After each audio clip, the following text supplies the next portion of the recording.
Bem-vindo ao Direito Interativo. Aqui você aprende direito de forma clara, prática e objetiva, com explicações didáticas, questões comentadas e conteúdos atualizados para concursos e estudos jurídicos em geral. Nosso objetivo é transformar temas complexos em aprendizado simples, direto e eficiente. Olá!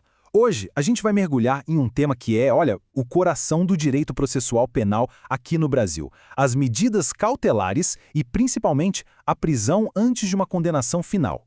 Entender como isso funciona é fundamental para qualquer profissional da área jurídica e de segurança. Então, vamos lá. A grande pergunta que vai guiar toda a nossa conversa é essa. Em que situações o Estado pode tirar a liberdade de alguém antes que essa pessoa seja julgada e considerada culpada? É uma balança super delicada, né? De um lado, o direito à liberdade, do outro, a necessidade de garantir que a justiça aconteça. Para a gente responder essa pergunta direitinho, nosso roteiro vai ser o seguinte. Primeiro, os princípios básicos, a base de tudo. Depois, a gente entra de cabeça no flagrante delito e nos tipos que existem. Na sequência, vamos ver o que acontece depois da prisão, conhecer as outras formas de prisão cautelar e, por fim, falar sobre liberdade e as alternativas que a lei oferece.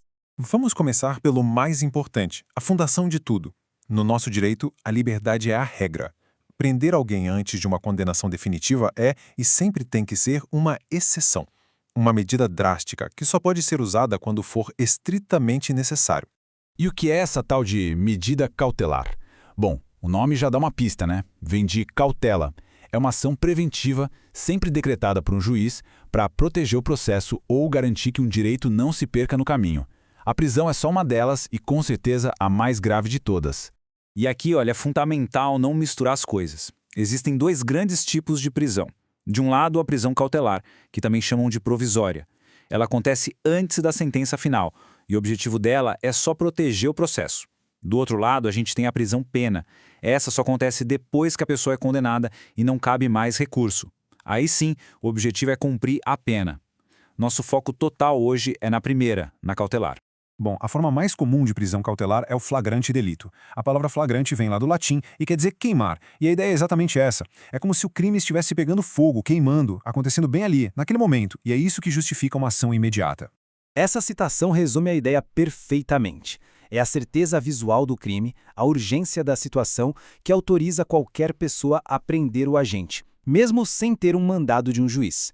É a grande exceção àquela regra de que ninguém será preso, senão por ordem judicial escrita.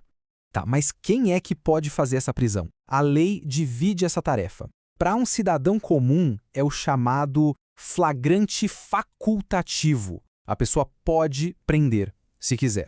É um direito. Agora, para as autoridades policiais e seus agentes, a história é outra. É o flagrante obrigatório. Eles devem prender. É um dever do ofício deles. E do outro lado, quem pode ser preso? A regra geral é simples, qualquer pessoa. Só que a lei cria algumas exceções bem importantes, as imunidades prisionais. O presidente da República, por exemplo, tem imunidade total contra prisões cautelares. Diplomatas também. Já os parlamentares, juízes, promotores e advogados no exercício da profissão têm uma imunidade relativa. Só podem ser presos em flagrante se o crime for inafiançável. Vamos avançar um pouco. É muito importante entender que estar em flagrante não é uma coisa só. O nosso Código de Processo Penal, na verdade, descreve situações diferentes, cada uma com suas particularidades.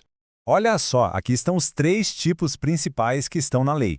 O flagrante próprio, aquele de filme, sabe? A pessoa pega com a mão na massa cometendo o crime ou logo depois de terminar.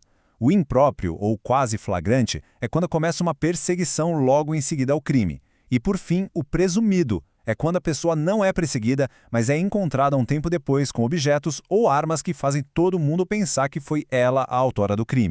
Além desses, a doutrina e a jurisprudência criaram outras classificações.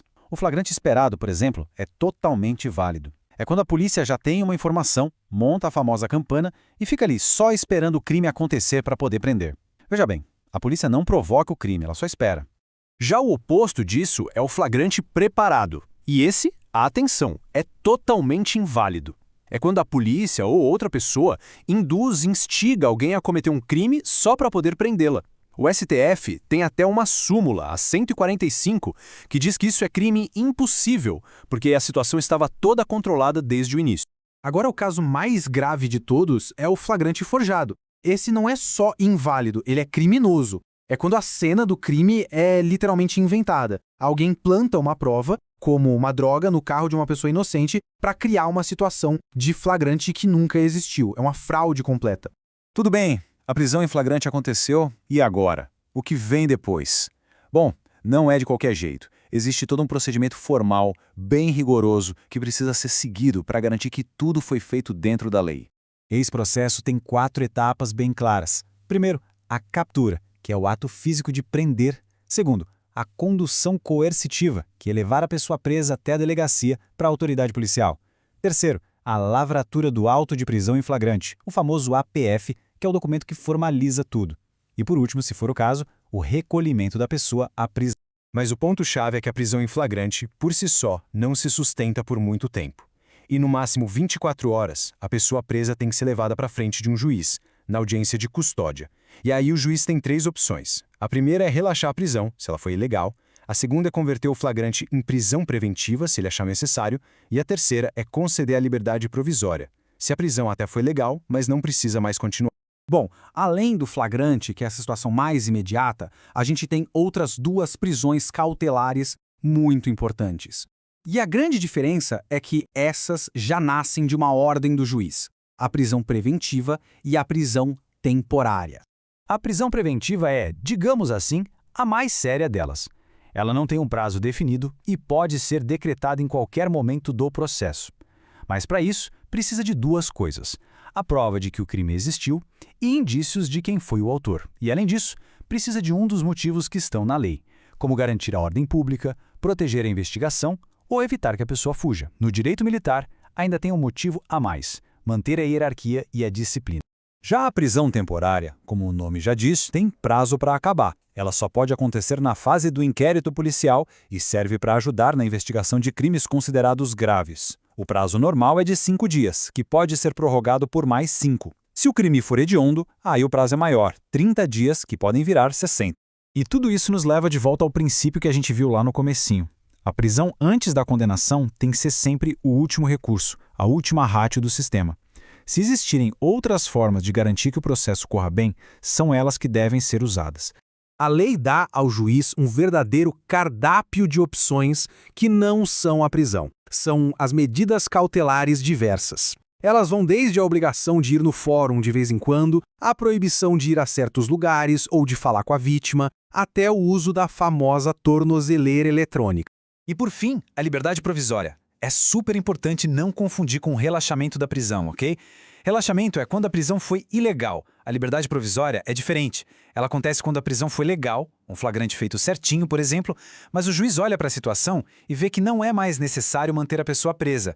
Ele então solta a pessoa, muitas vezes aplicando uma daquelas medidas alternativas que a gente acabou de ver. E para fechar, fica uma reflexão.